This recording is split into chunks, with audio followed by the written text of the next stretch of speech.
I don't know what was more entertaining, watching Devin say that he and Kate are calling it, or watching him pack his bags in that car and drive off while Kate sat in the house looking distressed. But it was cinema.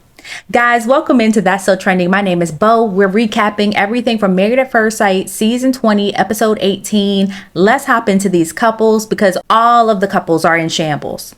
Devin and Caitlyn didn't make it out of the house. Belle is dangerously close to either rehabilitating Mecca or she's gonna leave him. Nikki and Shawn are having meltdowns on their final night together before decision day.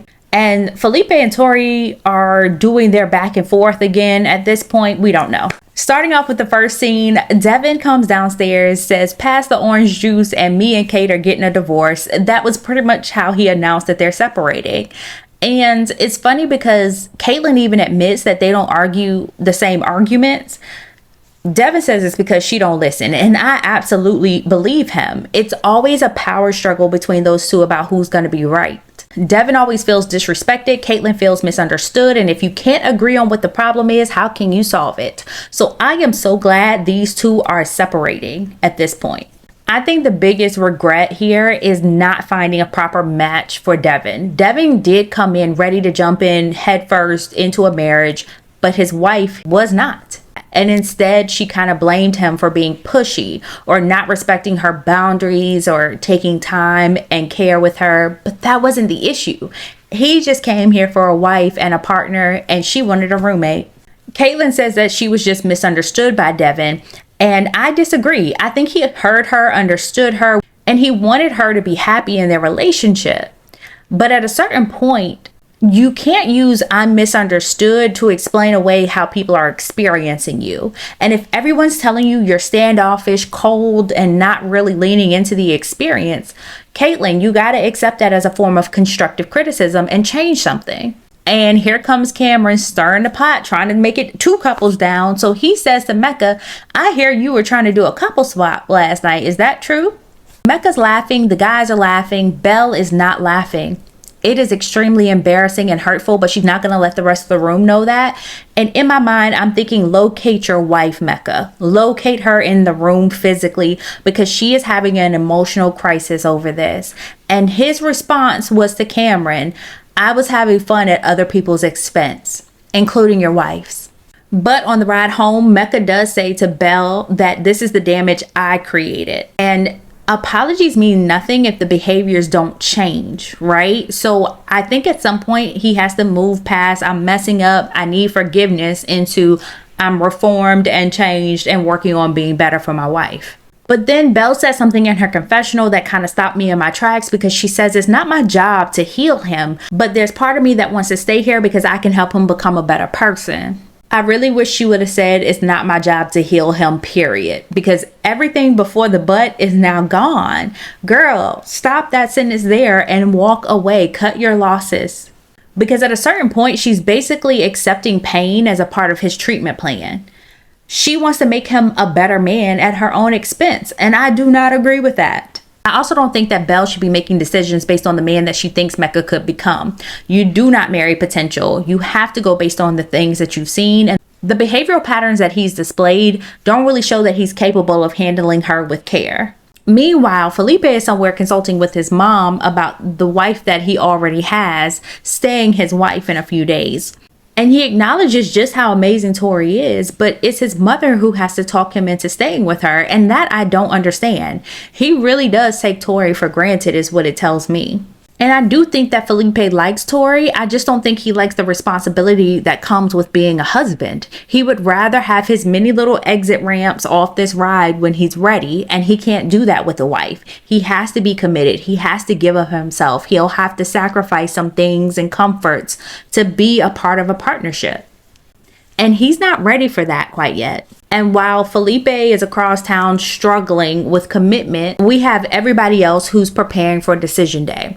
One couple, Adam and Marissa, they both have COVID and the flu, and that sounds absolutely terrible. But the last couple days of being sick and shut in has caused Adam to become more vulnerable with Marissa. He has finally slowed down long enough to think about what comes next. So the secret to emotional intimacy has always been a positive COVID test and feeling like death. Look at that.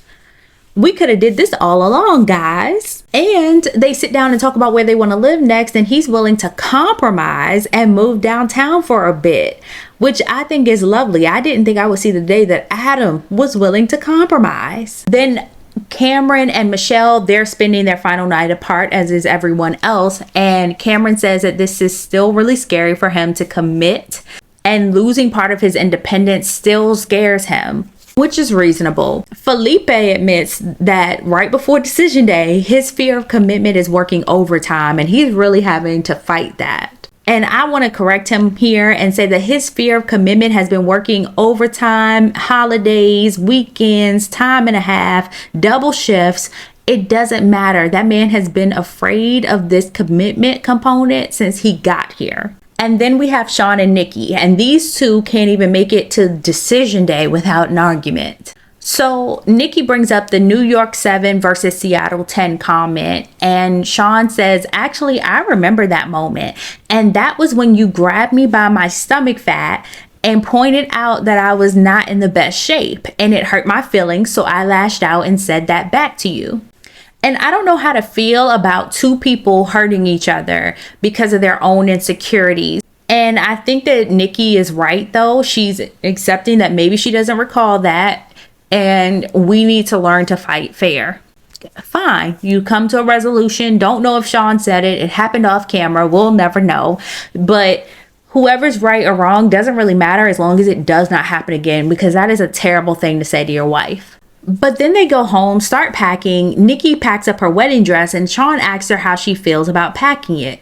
Well, her answer gets a little long. Shawn says we don't need a speech, and Nikki does not find it funny at all. Instead, she takes it as an offense and him cutting her off unnecessarily, and she doesn't feel heard by him. So Nikki goes into another tangent about how she feels, but Shawn feels as though she's getting loud with him. She was not raising her voice, but was she escalating? Yes.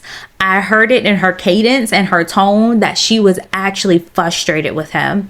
And so instead, Shawn said, let's pull out the tools that Paul's given to us, which I actually think was really, really good in this moment. And you heard her tone de-escalate over time. If you listen to that scene, she actually brings down her cadence, her speed and pacing becomes much less hostile, and she's able to express why she's frustrated with him. Because Nikki slowed down to actually tell him her injury points, right? The not feeling heard by him moment. He was then able to apologize for the thing and validate her feelings. Nikki then was able to accept his apology before leaving. Having good communication tools doesn't mean you're always going to practice them perfectly or never get irritated with your partner again. It just means that you guys can recover quicker after an argument. Nikki became activated. Shawn became defensive. But instead of staying there, we had some growth. Nikki was able to tell him the impact of his actions. He was able to explain the intent, and they were able to repair from there. But Nikki leaves with a really good question in mind. If we are to stay married, is she going to get the safe side of Shawn or what she considers to be the real Shawn? And that's what she has to answer for on decision day. And if you've made it this far, go ahead and hit that subscribe button. Make sure you guys drop a like and turn on your notifications for all future recaps for Married at First Sight. Before decision day, Tori says that she feels stronger after the couples retreat. Girl, you shouldn't, okay? This man has been in a recurrent crisis surrounding his commitment issues since y'all met each other. You should not feel safe marrying this man. They reminisce while they look through their photo album from their wedding day, and it's a beautiful moment. They're very sweet and affectionate with each other, which has never been an issue for them. It's just more so Felipe doesn't seem to understand the permanence of this situation. Getting married is a big deal, and he's not sure if he wants to do that. Then we get to what I assume is decision day. It's Tori fully dressed up, full glam, red lipstick. She's meeting him in a suit. This looks like decision day. He comes with flowers. Apparently they had an off-camera conversation, and I wonder what he told Tori in that moment, because it's definitely affecting her decision day choice because she keeps bringing it up. And then he says, I've never made any 100% decisions in my life.